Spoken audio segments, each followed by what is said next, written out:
Bienvenidas, bienvenidos, bienvenides a este nuevo conversatorio sobre dramaturgia contemporánea latinoamericana y europea. Iván Insunza, ¿cómo estás? Muy bien, Sebastián. ¿Y tú?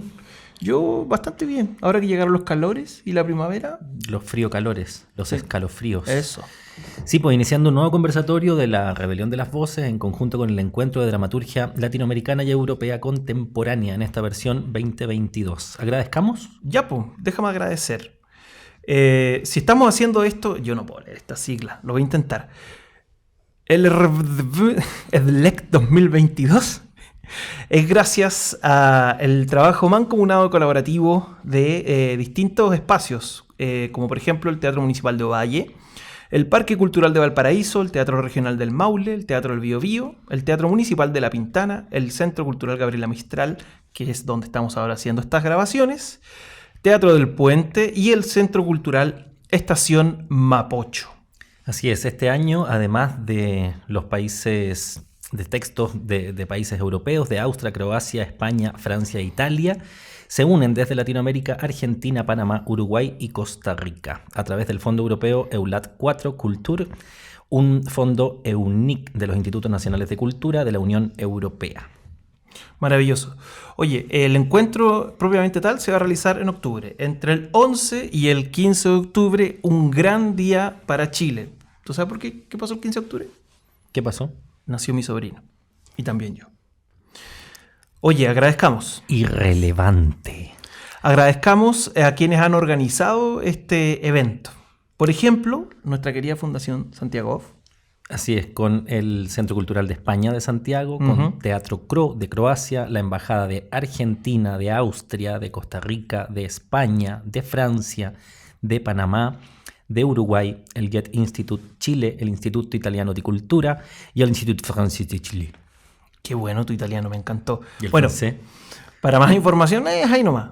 Para más información, www.santiagooff.com. Ok. Hecha esta presentación de nuestras colaboradores, bueno, nunca mencionamos que aquí estamos por Revista Yedra a todo esto. Se nos pasa eso. Aquí estamos. Gracias a Revista Yedra por invitarme. Estamos hoy día en un encuentro entre España y Uruguay. La otra semifinal del campeonato. Claro. Y con España traemos un texto cuyo nombre es como esa moda de textos largos que habían en el teatro chileno hace un tiempo atrás. Alocar la Zúñiga, dicen. Claro. Talaré a los hombres de sobre la faz de la tierra, una historia de empoderamiento por lo verde. ¿De qué se trata hasta ahora? Te voy a contar. Cuéntame. Una preadolescente... Yo después te cuento de qué se trata realmente. Ya, ok. Una preadolescente se aleja de su familia en una barbacoa, un asado, para leer bajo un árbol. Con este acto da comienzo un rito de paso y el viacrucis de una mujer millennial como hija menor, doctoranda y trabajadora sexual. Esta obra pone en relación la violencia emocional y sexual con la violencia sobre el medio ambiente, comparando el extractivismo de los recursos del inconsciente y de la subjetividad, el lenguaje del deseo, la imaginación, el afecto, con el extractivismo de recursos naturales. Se preguntarán, y si no, es bueno que se lo pregunten, ¿quién es la autora de este texto? María Velasco, nacida en Burgos, España, en 1984, ha publicado a la fecha más de una docena de obras de teatro y ha recibido distinciones como, yo no voy a poder pronunciar esto de nuevo, Accessit Marqués de Bradomín. Cuando presentemos a nuestras invitadas del día de hoy nos van a corregir la pronunciación, sobre todo la de Iván, que ha sido la peor. También el premio Max Auf 2017. Sus textos para teatro están caracterizados por la autoficción, la hibridez de géneros. Han sido traducidos a varios idiomas, como por ejemplo el italiano, el francés, alemán, turco, inglés. Y son parte del compilatorio Parte de Lesiones, la uña rota de este año 2022. Como directora de escena destacan sus dos últimos montajes, La espuma de los días, 2019-2020, y esta obra en el 38 Festival de Otoño. María Velasco, además... ¿Del Arcis? Del Arcis. Festival de Otoño del Arcis. ¿Verdad?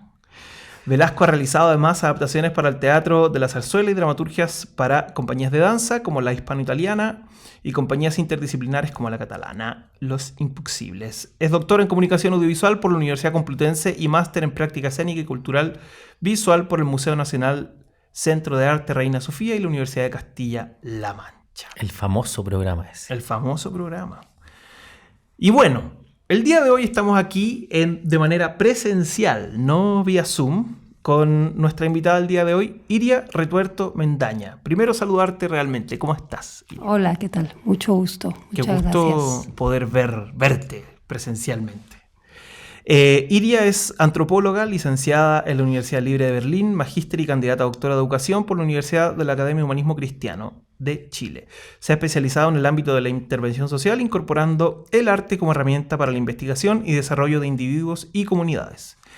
Creadora de la metodología de teatro reparatorio, que acompaña los procesos de reparación de daño en adolescentes víctimas de la explotación sexual comercial aplicada en ONG Raíces y traspasada a otras instituciones colaboradoras del Sename. Académica con tareas de investigación, docencia y directiva de la Facultad de Artes de la Universidad Academia Humanismo Cristiano. Autora del cuento Lo que Maica ve, de Editorial LOM, ganadora del Premio Juegos Literarios Gabriela Mistral de la Municipalidad de Santiago el 2014 con el cuento Punto Ciego. Oye, bien, ¿eh? Toma agüita. Guiño, guiño. Ya, ahora vamos con Uruguay. ¿Qué tenemos aquí? Mira, aquí tenemos la otra moda, la de los nombres cortos. Fijo que va Suárez. Esta obra se llama Este Día y es de la autora Raquel Viana. Un espacio vacío, o una plaza, o un escenario. 5 mujeres en el borde de la ficción, en el filo de la realidad, entre la luz y la sombra, entre el amor y la injusticia, por encima del miedo, empuñando sus ilusiones contra la violencia. Desde el amanecer y hasta el atardecer sucede el encuentro de una mujer que espera que su nieta regrese a la casa, que acompaña a su hija que vive en la calle y ya casi no tiene cabeza. Con una maestra que cruza la plaza rumbo a su escuela, mientras la más joven de todas va corriendo con su rabia y desesperación. Una espectadora del teatro irrumpe en la obra, incorporándose a la historia o haciendo que el asunto pase a la platea y nos involucre a todas y todos. Ellas no esperan ni a Godot en un barrio ellos no esperan ni a Godot en un barrio de una ciudad nuestra, entre balaceras y prepotencias. Mira, prometedor. ¿Quién es Raquel Viana? Actriz, escritora, directora teatral, profesora de filosofía. Ha participado en más de 70 montajes que incluyen otras obras dramáticas, comedias, teatro para niños, espectáculos musicales, recitales de canto y poesía. Integró el elenco estable del Teatro Galpón durante 20 años y trabajó también con otros grupos y compañías. Ha recibido más de 40 distinciones como el Premio Nacional de Literatura, el Premio Netir, Premio Florencio, Premio Cofonte de Dramaturgia, Premio Obra de Títeres, Beca del Fondo, bueno, son muchos, yo creo, para mencionarlos todos, Premio Morosoli, entre otros. Sus piezas han sido estrenadas en Uruguay, Argentina, Brasil, Paraguay, Bolivia, Colombia, Cuba, Perú, Francia, Bélgica, Italia, Estados Unidos. Bueno, ahora vamos a tener una versión acá en Chile, audiovisual, y han sido traducidas al inglés, francés, italiano y portugués. Sus más recientes espectáculos son Si muriera esta noche, sobre la vida y la poesía de Idea Vilariño, Era como que bailaba, Borrasca, en el auditorio en el Igoitiño, Benedetti en Cabaret, y Historia de una ballena, en Teatro Circular. Y también, para poder conversar aquí de manera presencial, estamos con quien ya había tenido yo el placer de compartir hace unos meses atrás en este mismo estudio, Gloria Lazo Lezaeta. Lo pronuncié bien. Bien. Eso. Bien. ¿Cómo estás? Lo más bien, gracias. Ay, qué bueno. Normalmente no me dicen bien el segundo apellido. Lo logré por segunda vez. Sí, te felicito. Bueno, aprovechando hacer el comentario, con Gloria estuvimos conversando hace unos meses atrás, en abril, en una serie de conversaciones que estamos haciendo con Santiago Off, que se llama Nostalgia del Futuro, donde conversamos con grandes personajes del teatro, del mundo audiovisual, del cine, de la televisión en Chile. Por si quieren darle una vuelta, está en Spotify, está también en revistahiedra.cl. Gloria es egresada de la Pontificia Universidad Católica de Chile, licenciada también en cine documental en la Escuela de Cine de Chile de la Universidad Academia de Humanismo Cristiano. Bueno, qué decir, quizás esta información que vamos a dar sea más como para gente más joven que todavía no conozca la trayectoria de Gloria, la vamos a mencionar porque, bueno, ahí están. En su trayectoria profesional de más de 40 años incluye una gran cantidad de trabajos teatrales, una docena de largometrajes, múltiples cortos y más de 20 teleseries y otros trabajos en televisión abierta. Ha trabajado como docente teatral y ha realizado diversos talleres. Yo mencionaría dentro de las películas, Vida sexual de las plantas, Gloria, Be Happy, que decir, La Frontera, ¿no? Hablamos un poquito antes de la frontera. Sí. Hay que hablar de la frontera. Estado de sitio también. Estado de sitio. También es icónica. Sí.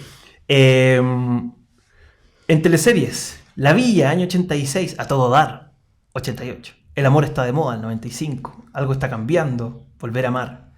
Series de TV, Lo que callamos las mujeres, La vida es una lotería, El cuento del tío.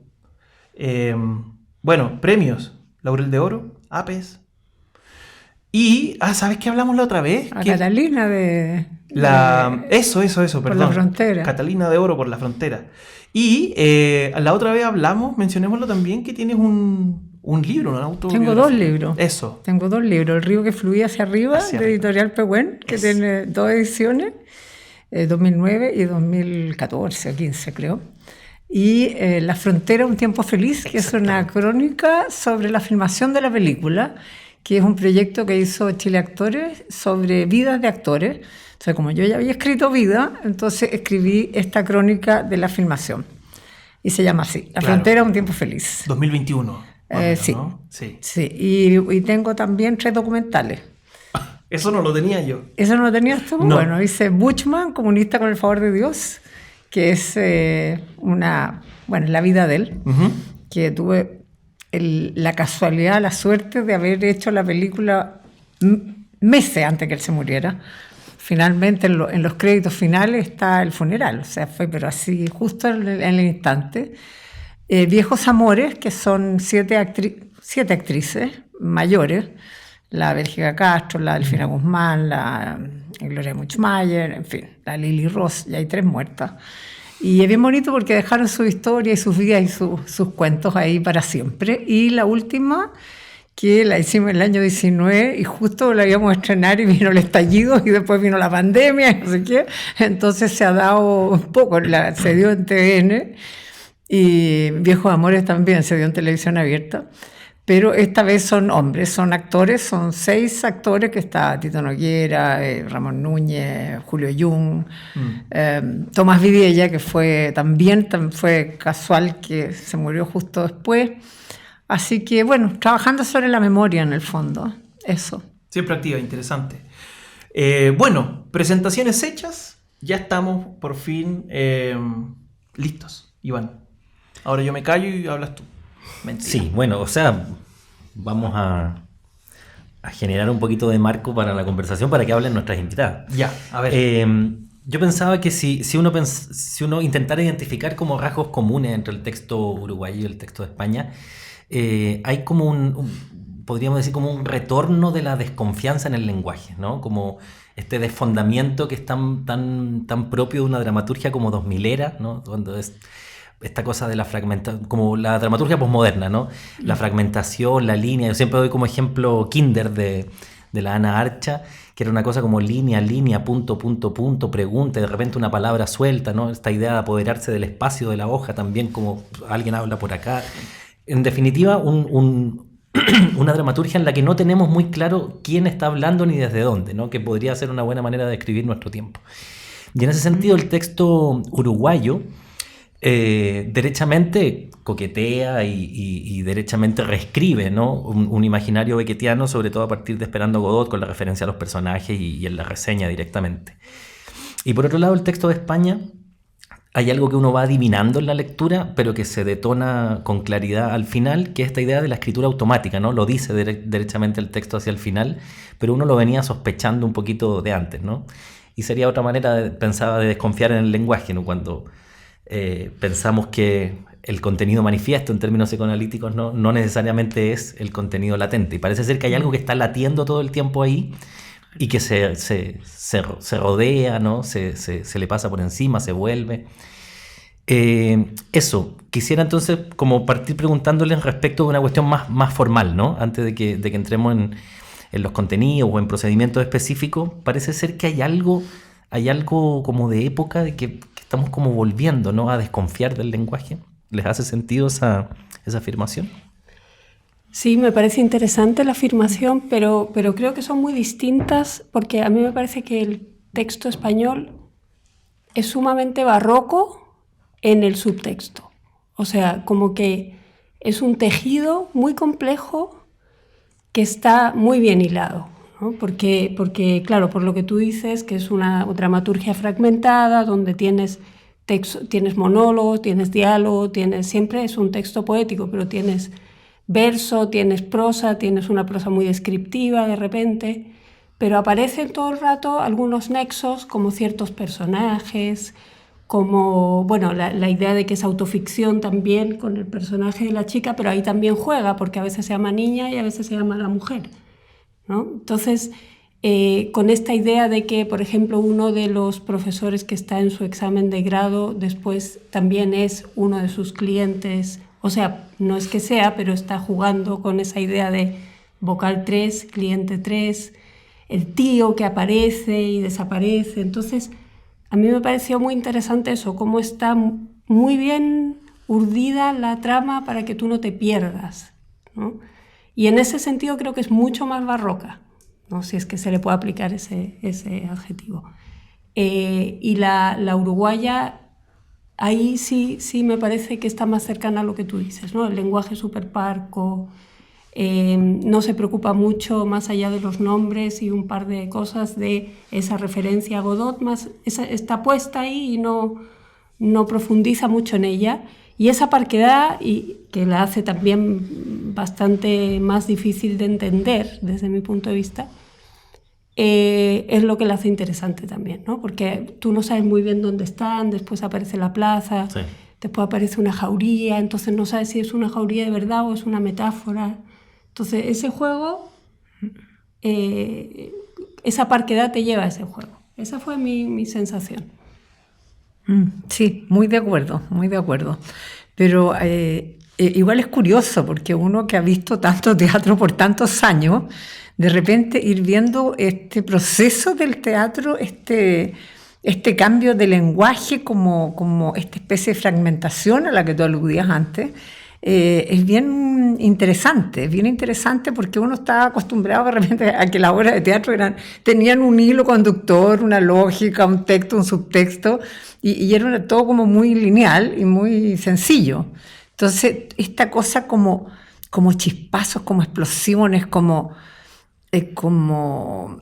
me da la sensación de que está siempre apuntando más a las sensaciones que al intelecto, a lo que te pasa con ese texto a ti como espectador o como persona que lo lee, las sensaciones que te va produciendo, particularmente la uruguaya, que es como mucho más hermética de algún modo. También lo que decía la Iria, la española tiene un tejido pero súper lógico, coherente, tú lo vas siguiendo todo el tiempo. En cambio, la otra son como sensaciones, como emociones, como instantes, son como instantes, así como pa.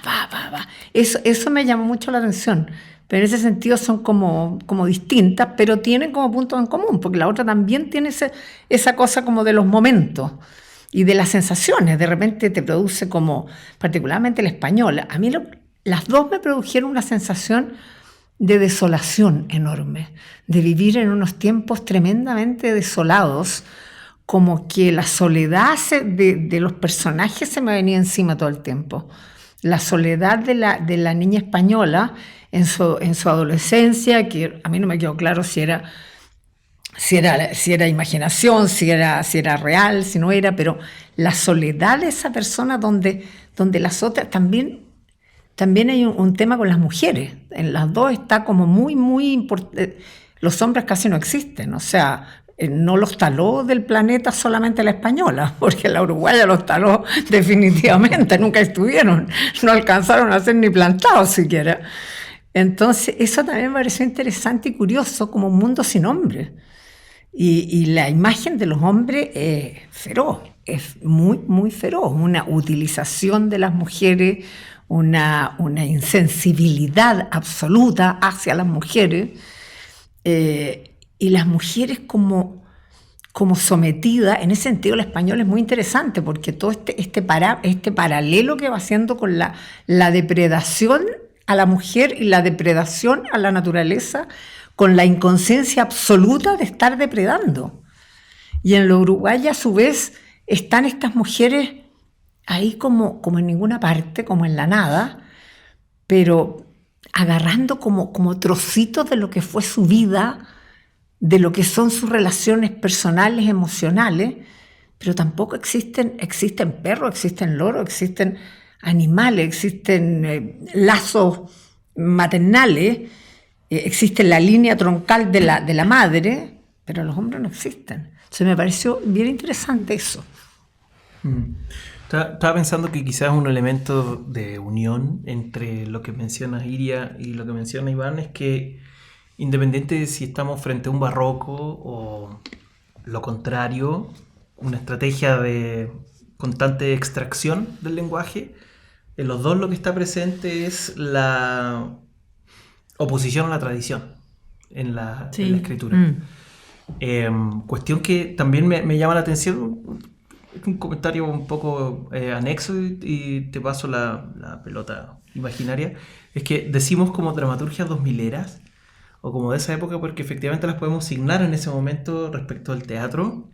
Pero estaba pensando que hay un poeta chileno, Rodrigo Lira, que se murió en 81 y que en los 70, 60 ya estaba trabajando con pensar la hoja en blanco y el modo en que aparece el texto aquí o acá.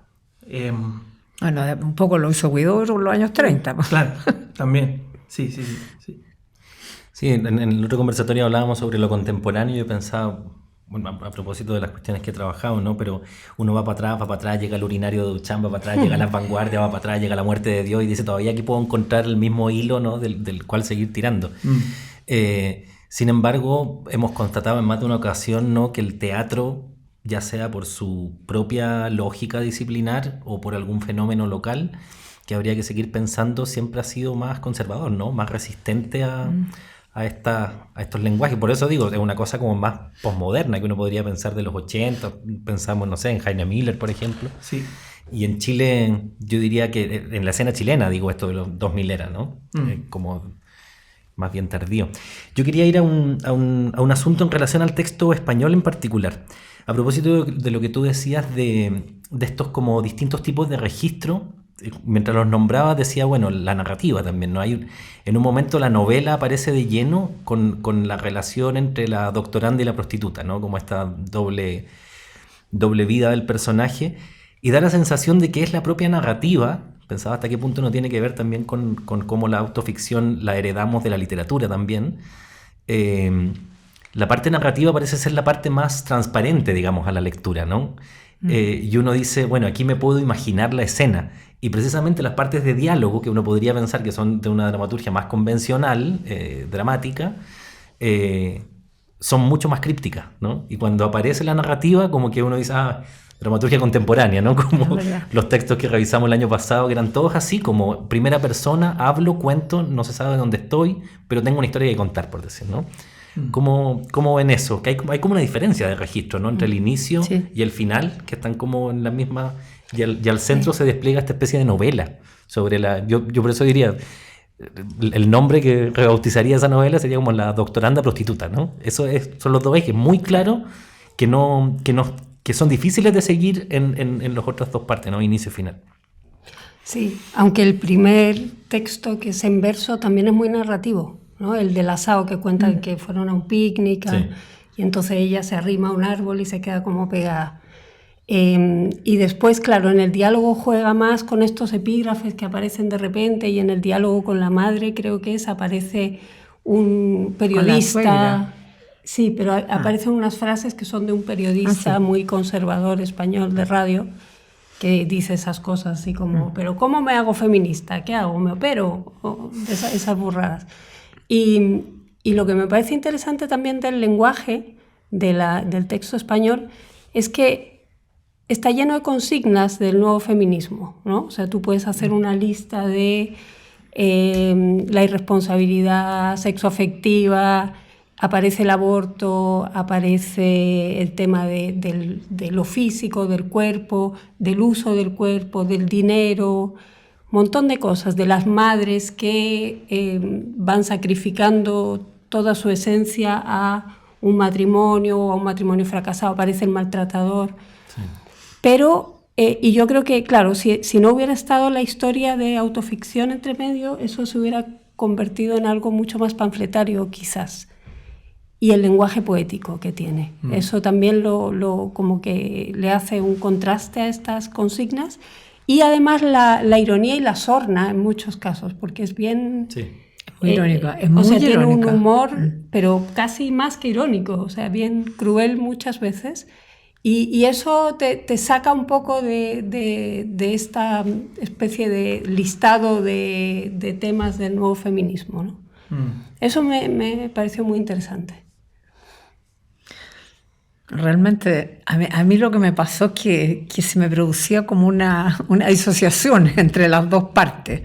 Porque me pasó al principio que un poco lo mismo que decías tú, que yo dije, las partes literarias van explicando, qué sé yo, y las partes dialogadas van a ser más teatrales, pensé yo, pero en el fondo también son más crípticas.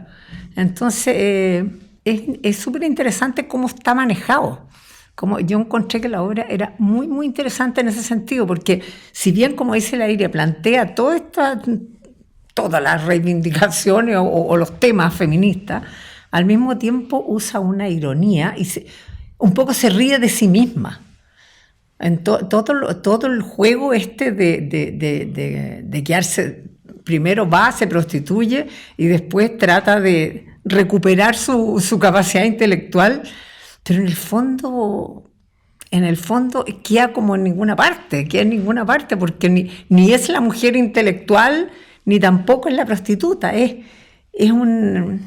como esa mezcla que además existe en el mundo de hoy, del mundo como sin alma. Esa sensación me dejaba a mí todo el tiempo una cosa como tener que vivir una realidad tan brutal, tan violenta, que o la manejáis o aprendís a esquiarla de algún modo, y te la echas a la espalda y vives con ella y aprendes a manejarla, o a lo mejor se convertiría en una luz que te aplaste completamente. Entonces, en el fondo, es muy interesante ver también las mujeres de hoy con las mujeres de antes, porque si bien ahí están súper estereotipadas en el texto, está la madre, que es la madre que sufre, la consuegra, que es la mujer golpeada y abusada, que a su vez cría abusadores y todo. Sin embargo, la mujer nueva, o la mujer millennial, como lo plantean ahí, se para de otra parte, desde un punto de vista como completamente distinto, pero haciendo suya también toda esta historia. Entonces, en el fondo, el peso del patriarcado está ahí, por donde se mire, está brutal. A mí la sensación que me deja es la comparación además con sacarles como las tripas a las mujeres y sacarles las tripas a los árboles, y en el fondo la depredación que hay en el mundo de hoy, no solo en la naturaleza, sino que la depredación de unos seres humanos hacia otros, como la gente extrae del otro todo lo que puede, y las mujeres obligadas, o sea, están como atrapadas, de algún modo también están atrapadas como están atrapados los árboles. Entonces es en el fondo el peso del patriarcado y la incapacidad de salir de esta rigidez brutal es bien impactante en eso. Y es impactante también que no exista de algún modo, al no existir tiene mucho peso en el texto uruguayo, porque uno dice, bueno, ¿y dónde está? ¿Y por qué esto solamente son mujeres?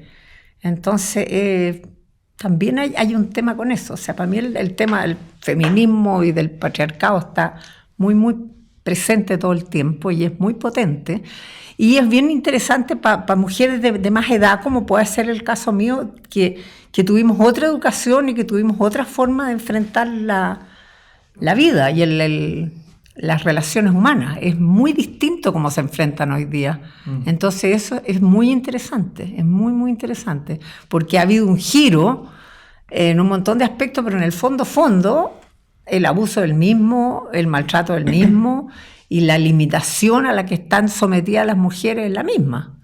Sí. O peor a veces, porque, ¿para qué decir en los países árabes? O sea, que vengan y te maten porque te pusiste mal el velo, como el caso de esta chica, que además era porque era kurda en buena parte, yo creo, te sitúa en un mundo muy brutal, de mucha angustia existencial el mundo de hoy, creo yo.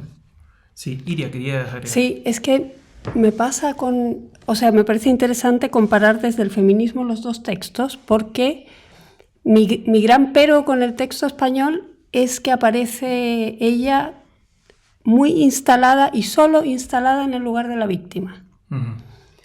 Y por Sí, eso no estoy creo tan de que acuerdo, además, y por eso además es curioso, ella se la dedica a, no me acuerdo ahora el nombre, A una pero chica a que una está muerta. activista lesbiana, egipcia, y aparecen esas referencias, pero su mundo, digamos que es un mundo de clase media, ¿no? No aparece como la pobreza, o aparece una desolación interna, digamos, sin que aparezca tampoco tanto maltrato evidente.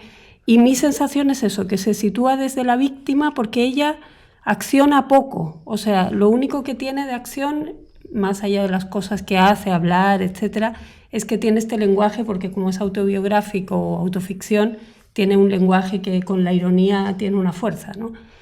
Mientras que el texto uruguayo es relacional todo el rato. Entonces, todo el rato tú estás viendo las relaciones desde dónde está cada una de las mujeres. Está esta mujer que está como espectadora y aparece en el escenario y que viene de otra lógica. Está la maestra que trata de arreglarlo todo y estas mujeres que están como que ya tiraron la toalla. Oye, la vieja ya tiró Sí. la toalla completamente. Pero igual sí. trata como de acoger a la prole, ¿no? Eso sí.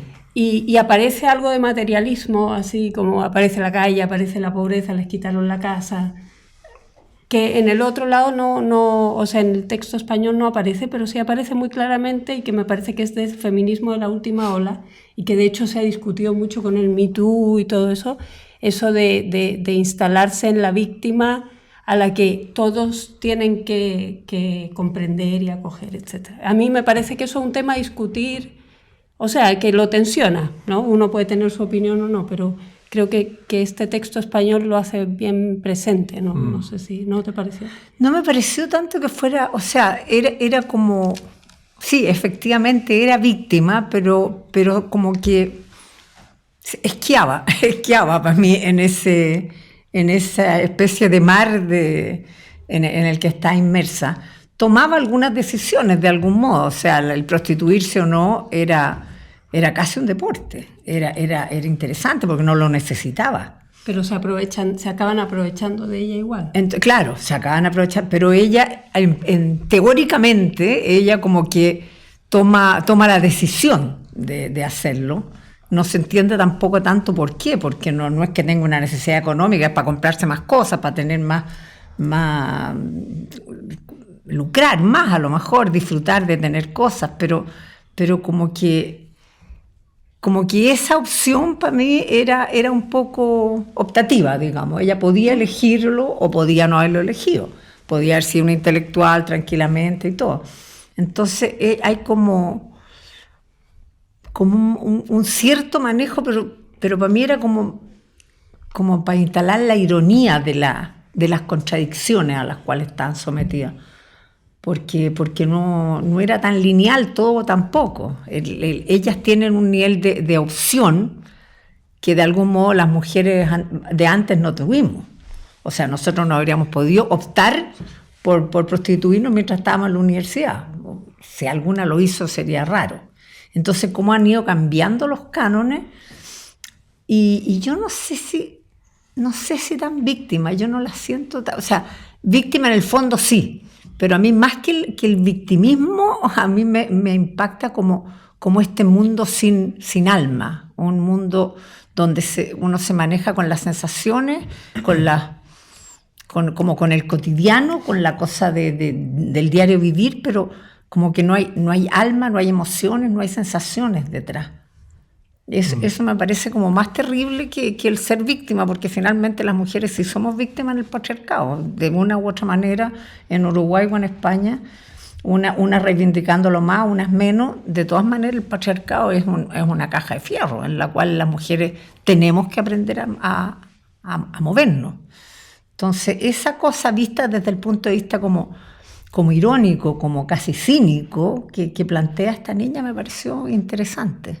Interesante porque hay menos resignación que antes.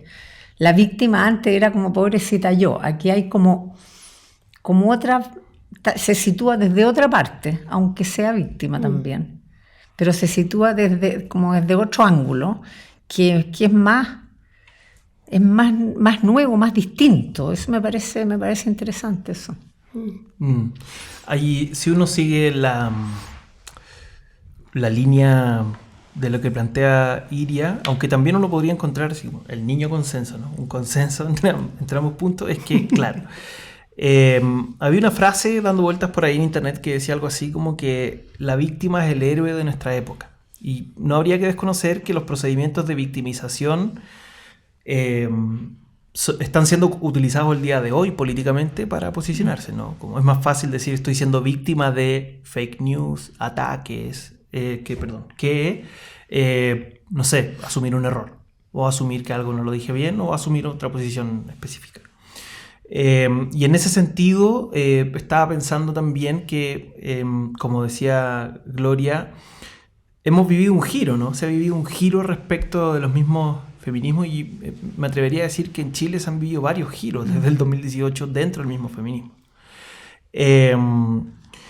Y por último, para ya darle el pase a mi amigo Iván, estaba pensando que precisamente que coincide el análisis que hace Iria del texto español respecto al uruguayo con algo que leía precisamente de una exdiputada y filósofa española, Clara Serra, respecto al feminismo. Ella mencionaba, bastante tajante al respecto, que los feminismos que se encapsulan en una política identitaria, sin abrirse a otras dimensiones, como el materialismo, por ejemplo, están destinados a convertirse muy probablemente en una especie de política identitaria purista. ¿Sí? Y en ese sentido está interesante que aparezca una lectura crítica del texto. Porque de acá, desde América Latina, pareciera ser, o al menos hay algunas autoras, algunos autores, la misma Rita Segato, o uno que a mí me gusta mucho, Santiago Castro Gómez, colombiano, que este último tiempo ha hecho notar con fuerza el problema de la encapsulación en lo identitario, pero también al mismo tiempo la idea de volver hacia una especie como de política sesentera, ¿no? que de algún modo ya no fuera posible. Y que estamos ahí, en la necesidad de al mismo tiempo reafirmar una identidad, también nutrir políticamente ese espacio desde otras dimensiones. Pobreza, y cómo pensamos nuestras estrategias al respecto.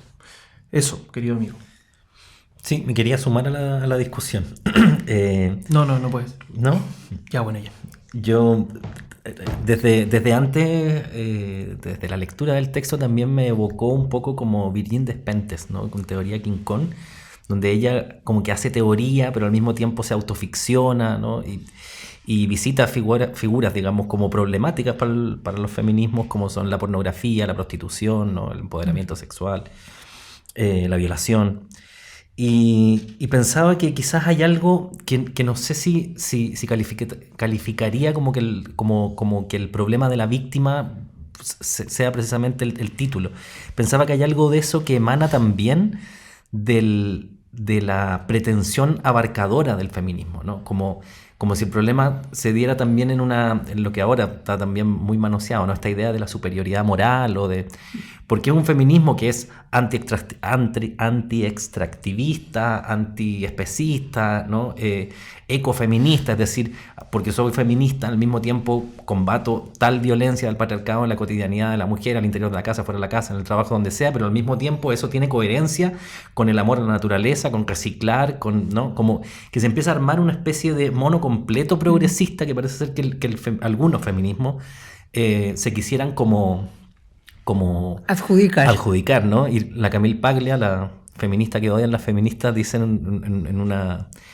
en una conferencia, dice, hay algunos feminismos que parece que olvidan que siempre en la historia de la humanidad ha habido hombres que se han opuesto a la violación, ¿no? Como si la aparición de esa toma de posición moral fuera algo propio del feminismo. Efectivamente, no todos los hombres han sido violadores y ese no es el problema del enunciado. El problema es que hay hombres que se han opuesto al feminismo, a la violación, el inconsciente, a la violación en todo momento de la historia. Y tengo la sensación de los textos del año pasado y textos de este año que pasan por el asunto de género, que pudieran tener esa complejidad de querer abarcar como... que es como una cuestión también de nuestra época, ¿no? Un poco somos lo bueno y ustedes son lo claro, malo. como todas las bondades. Y el feminismo un poco tiene esa complejidad, ¿no? De querer dar con todas las bondades. El texto, perdón, mencionémoslo, el texto de Sivan Ben Yishai, donde ficciona una Olivia, que es una Olivia empoderada, feminista, frente a un Popeye, que en el fondo es un bruto. Y cómo ella en esta... No un Brutus. No un Brutus, un bruto. Y cómo ella en este espacio público aparece como una feminista fuerte y en el espacio privado aparece una vulnerabilidad que ella misma le va produciendo contradicción. Y bueno, no vamos a hacer más spoiler del texto, pero es muy interesante como esta autora alemano-israelí trabaja la postura de una feminista desde un lugar contradictorio, vulnerable. Sí. A mí me parece interesante el cambio de punto de cámara de lo que es ser víctima. Es curioso porque los que pasamos por el golpe de Estado y todo lo demás, teníamos siempre un tema como, no quiero ser víctima, no me tomen como víctima, no soy víctima, yo viví esta situación por una posición política, por una convicción, me pasó esto, estos gallos son enfermos, lo que tú quieras, pero yo no soy pobrecita yo que lo pasé tan mal. La figura del sobreviviente como en oposición. Claro, ¿no? en cambio ahora yo me he encontrado que incluso hasta discutí una vez con gente que, o sea, la mayoría de las mujeres hoy en día de las nuevas generaciones están en este tema de que ser víctima es top, es lo mejor ser víctima. Entonces es como reivindicar la figura de la víctima como... Es exactamente lo contrario, ¿te das cuenta? Ahora es Me Too y Me Too, pero no es Me Too que me pasó, es Me Too, pobrecita, yo también. Eso me llama la atención a mí del cambio de lo que es ser víctima. Hoy día es como ser víctima. En cambio... Además, en el texto español nadie más se salva que ella y el árbol. Y el árbol está ahí porque en algún momento tú dices que el árbol ¿qué es? ¿Los hombres o no? Pero se preocupa de poner un tío que no tiene pies, entonces no es un árbol. Claro. Se juega mucho con eso, pero, o sea, podría haber salvado a la madre y a la ex suegra. Porque la verdad es que esas mujeres se podían haber salvado, o sea, podía haber, pero no, es implacable, o sea, son están mujeres eliminadas, que están absolutamente imbuidas del patriarcado.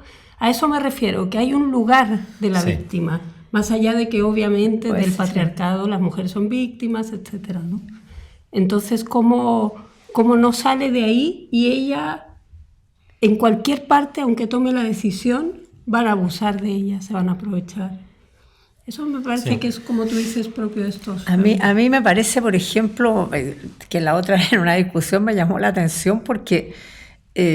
yo estoy en una comisión de género en Chile Actores y hay una cantidad de gente, de chicas muy jóvenes, actrices muy jóvenes, y varias veces refirieron a nosotras las sobrevivientes.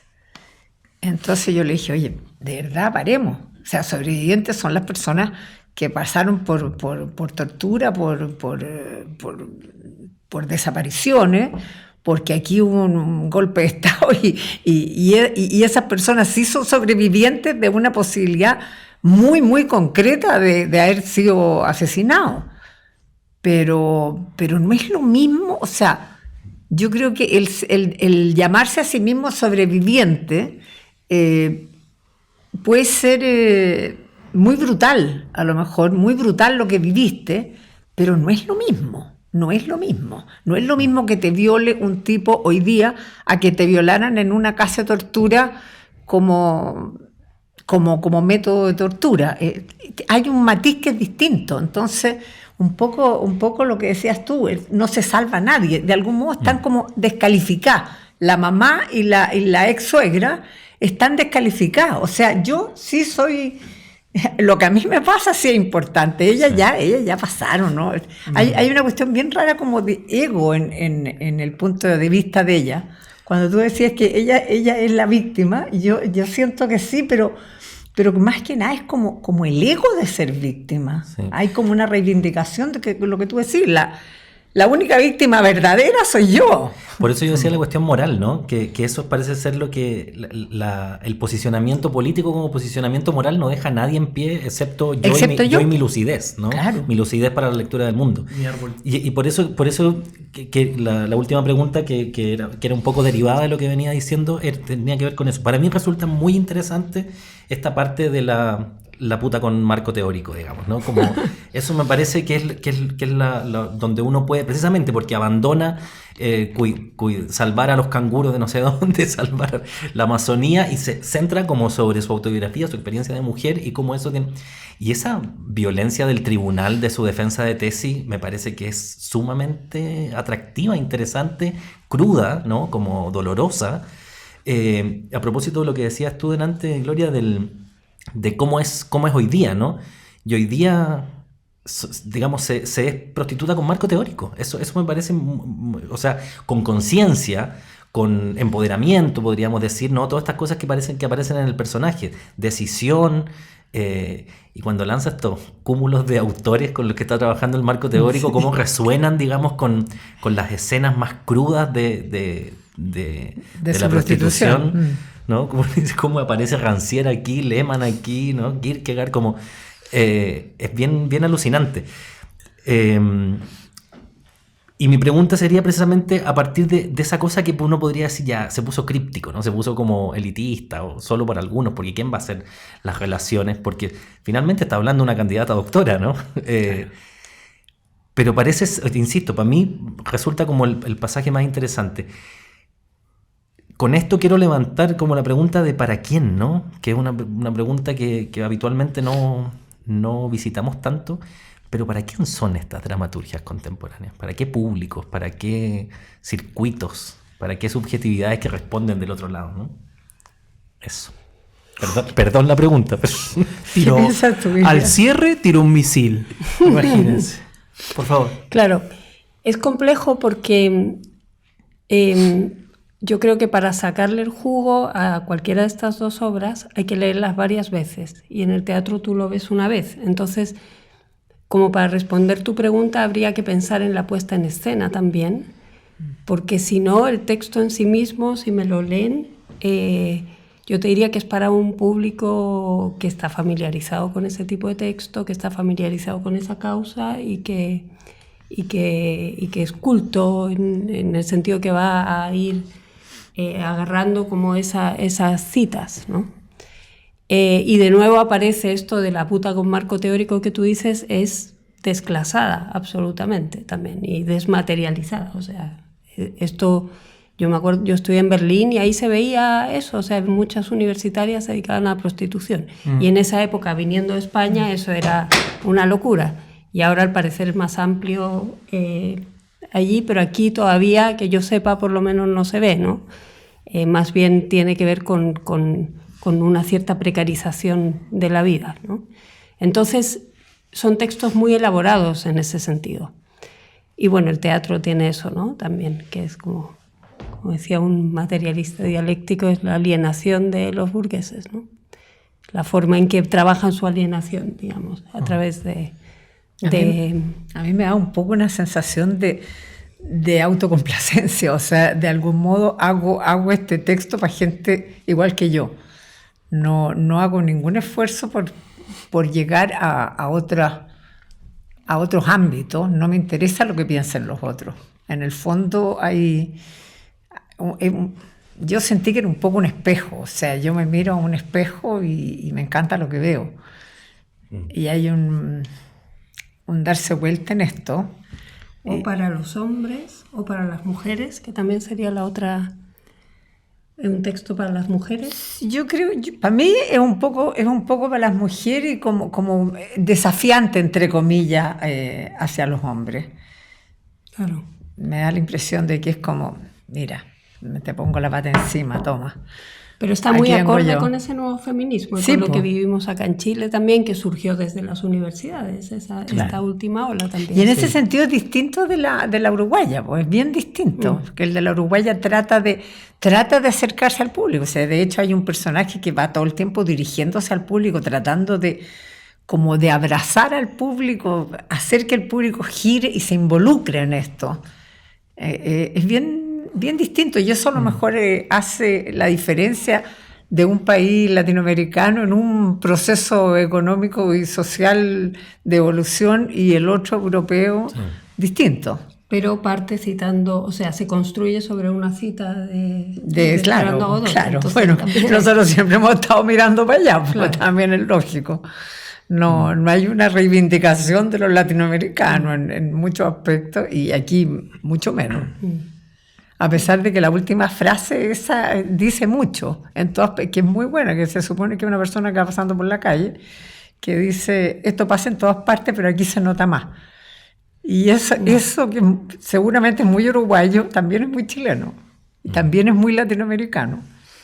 Pero qué sutil, ¿no? Que me acuerdo de otras dramaturgias anteriores o de los años 70 o no sé por qué me vino obras de danza incluso, ¿no? De Patricio Buster, que eran tan... Esa última frase estaba presente todo el rato, o sea, Latinoamérica, eran muy latinoamericanistas. Y acá son pinceladas de lo latinoamericano. Es Está que la ahora ya calle, como está que la pasó un plaza. poco de moda los latinoamericanistas. Cuando nosotros vivíamos en Europa, uno no decía soy chileno, uno decía soy latinoamericano. Hoy día no. Hoy día como que se hubiera diluido el espíritu latinoamericano. O más bien, o visto también desde otro punto de vista, lo latinoamericano, a propósito del mismo procedimiento de... podríamos hablar de una mercantilización de la identidad de los latinoamericanos, no termina de construirse como una herramienta crítica o reflexiva. Sobre eso último, ya tenemos que ir cerrando a todo esto. Está esta discusión sobre cuando sale el resultado del plebiscito, y gana el rechazo. Una de las discusiones que aparece desde la izquierda es que había que cortarla con estos particularismos, ¿no? Fascinados con su propia opresión, y había que apuntar a universales nuevamente.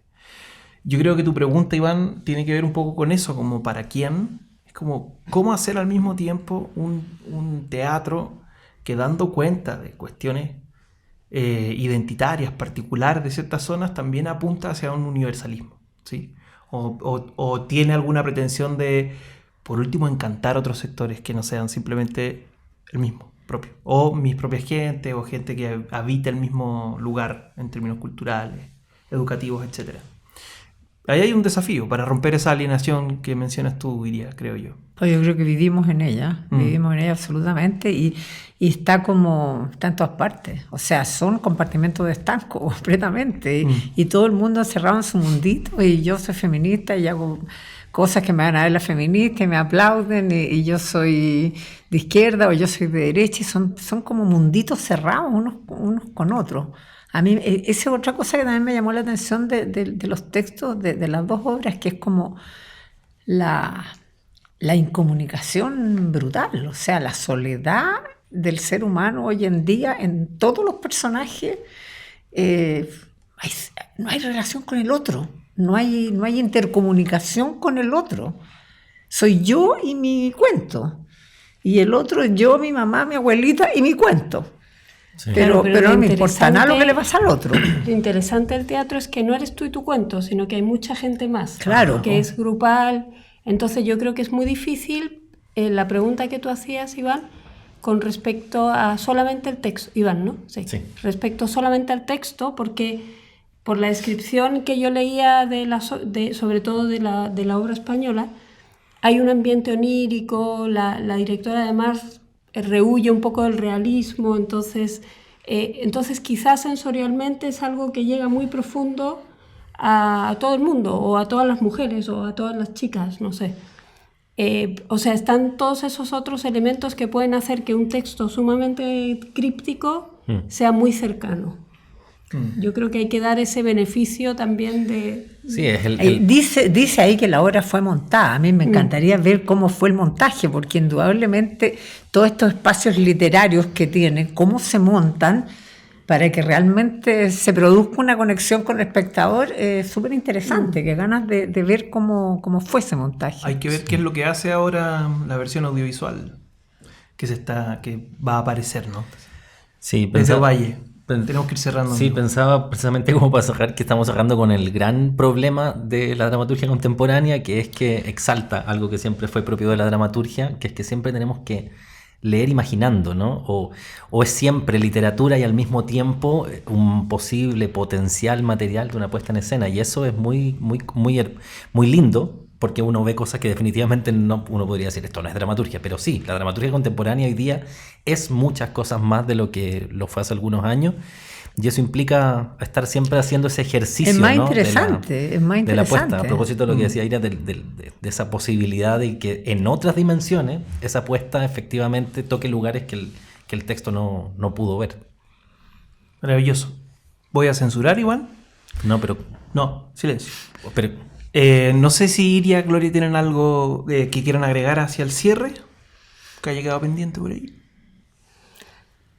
A mí me gustaría ver el montaje, porque me parece súper interesante, porque lo que tú decías recién, Iván, es tan distinto lo que tú te imaginas a lo que finalmente puede hacer, y a lo mejor el montaje sí se ve esa conexión que de algún modo uno no ve tanto acá. Sí, o sea, da para mucho hablar las 2 horas, ¿no? Pero claro, tienen, o sea, evidentemente es el feminismo el tema y hay mucho que pensar, y lo que tú decías de las identidades encapsuladas o volver a retomar algo del discurso de clase. ¿Ha desaparecido la palabra clase del lenguaje? Es que no me interesa el otro, el vulnerados. punto es ese, no me interesa nada el otro, al que le Claro. gusta lo que yo digo y lo que yo hago bien, y al que no le gusta, peor para él. Hay un individualismo brutal también en el trasfondo. Claro, y eso lo ponen en jaque. Se llama neoliberalismo. Capitalismo verdad. en general. Claro. Y estás del último rincón del planeta. No era dramaturgia contemporánea, era neoliberalismo. No, ya, vámonos. Iria, muchas gracias. Gloria, ustedes. muchas gracias. Ay, qué pa' muchas ustedes. gracias a ambas. Un Así gusto. cerramos otro conversatorio más a propósito de la rebelión de las voces, y este encuentro europeo latinoamericano de dramaturgia contemporánea. Muchas gracias a todas, todos, todes. Chau, chau. Chau, chau.